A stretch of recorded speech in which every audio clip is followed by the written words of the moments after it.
Hello viewers, எல்லாம் எப்படி இருக்கீங்க? நல்லா இருக்கீங்கன்னு நம்புறேன். எல்லாரும் தேர்வுக்காக இப்ப படிச்சுட்டு இருக்கீங்க. UG TRB, PG TRB, TNPSC இது போல போட்டி தேர்வுக்காக நிறைய பேர் படிச்சுட்டு இருக்கீங்க. அப்படி படிச்சுட்டு இருக்கும் போது நம்ம நன்னூல்லையும் யாத்திரங்கள காரிகையிலையும் மாத்திரைகளுடைய அளவை கொடுத்திருப்பாங்க.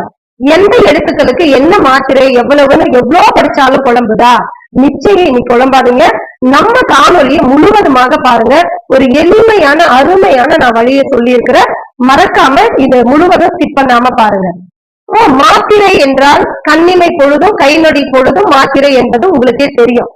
இத முதல்ல எளிமையா மனதில நிலை நிறுத்துவதற்கு நம்ம முதல்ல எண்ணிக்கை அளவுல நீங்க நினைவுபடுத்திக்கோங்க.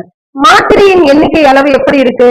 அரை மாத்திரை, ஒரு மாத்திரை, 1.5 மாத்திரை, 2 மாத்திரை, 3 மாத்திரை, இப்படி அரை கால் மாத்திரை, கால் மாத்திரை அளவில் இருந்து 3 மாத்திரை அளவுக்கு தான் இருக்குது நமக்கு மாத்திரையின் அளவு.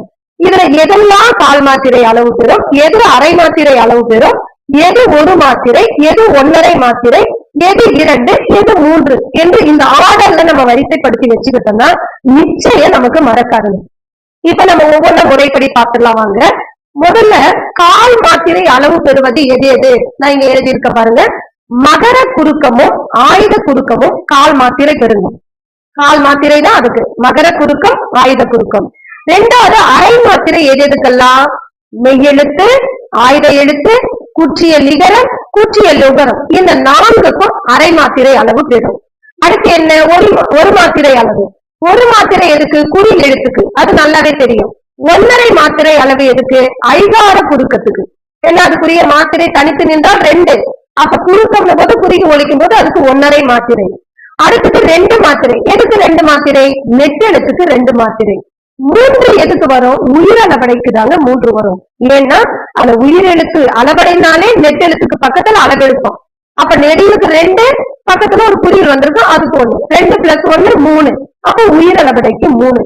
இப்படி நம்ம எழுத்தின் பெயரின் அடிப்படையிலேயே மாத்திரைகளை அழகாக நினைவுல வச்சுக்கலாங்க.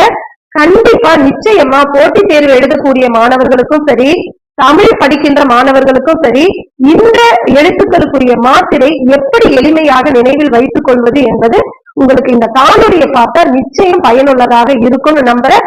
மறக்காம நம்ம சேனலை போயிட்டு லைக் பண்ணுங்க, கமெண்ட் பண்ணுங்க, ஷேர் பண்ணுங்க, சப்ஸ்கிரைப் பண்ணுங்க.